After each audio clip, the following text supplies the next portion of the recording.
Thank you, Mum. I would support this. I'm slightly disappointed that the amendment was accepted, if I'm honest, and there is a reason for that. It's because of a particular wording in the amendment, which is the word harmonised. Now, harmonies can be the same as, or harmonies can be lower than, or higher than. The true, you can use I won't even attempt, Mum, musical explanation of this because that's way beyond my realms in my simple role musically. I don't know what a harmony is, but there we go. But I think it's a really important point. If we are going, I fully accept that all trainees should receive at least the minimum wage. We are a small island and we need to attract and retain those who are training for roles on this island and then will stay here and use their skills on this island.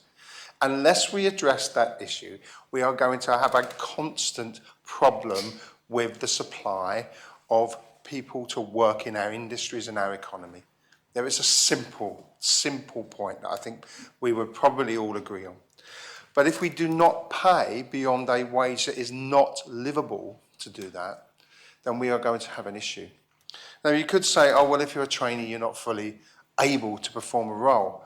I don't see that as the point that's important here. A minimum wage is not that high a wage anyway. And if you have a business that cannot sustain a minimum wage, you have to look at your business model. It's an unpalatable fact, but it's a fact. Now, what's the role of government in this? The role of government is to provide the framework to enable this to happen. And that framework is to say, we will say to you, the trainee wage will be at least the minimum wage, which is what we're saying here today. And now if a business says, but hang on, we've got a problem with that, then you've got two things that government can do. Use other mechanisms to support that business. Now that could be anything. That can be a reduction in social security contributions, for example, which is going to probably be the percentage difference anyway. So you can support businesses to have that decent wage. And in that way, trainees see themselves as part of the workforce just like everybody else and take on that role. That's an important cultural change in the way that we do things. So unless we're willing to do that, that's a problem. And the problem with the word harmonisation is that this is not, I don't think it gives a permanency that we're looking for. And that would just be my warning shot, that's all. If it comes later on, it's a difficult time, then we'll cut the minimum wage and we'll go back to the trainee wage, and there should always be a trainee wage.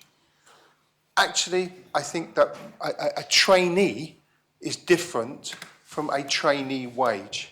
A trainee who is perhaps studying at the same time, putting in extra hours in order to do that, that the provision of decent, useful training with a qualification at the end, for example, that can be taken elsewhere. That's the important part about training.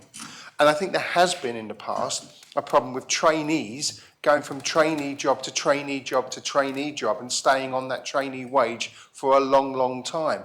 A form of simple exploitation that can be stopped by having a minimum wage. So I think this focuses the way in which we train our individuals going into the workforce by saying there will be a minimum wage when you do it, and you can't just swap people from trainee wage to trainee wage because it's cheap labour. And I think that's a really, really important point to have. And that's why this needs to be agreed.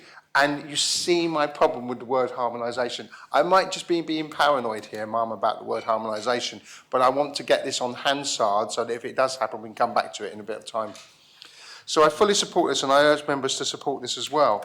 And as we look to the future of this island, if we do not provide meaningful training, a meaningful wage, and a sustainable way, and when I say sustainable, I mean for those trainees to actually live here and survive.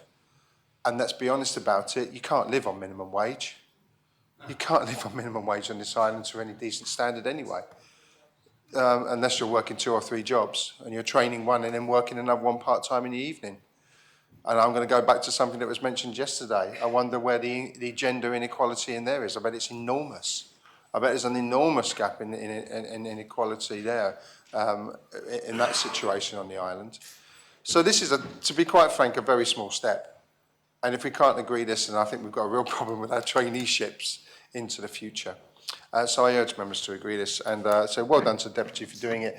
Just be careful of that word is what I would say to everybody in the Assembly. Thank you, Mum. Deputy Miller.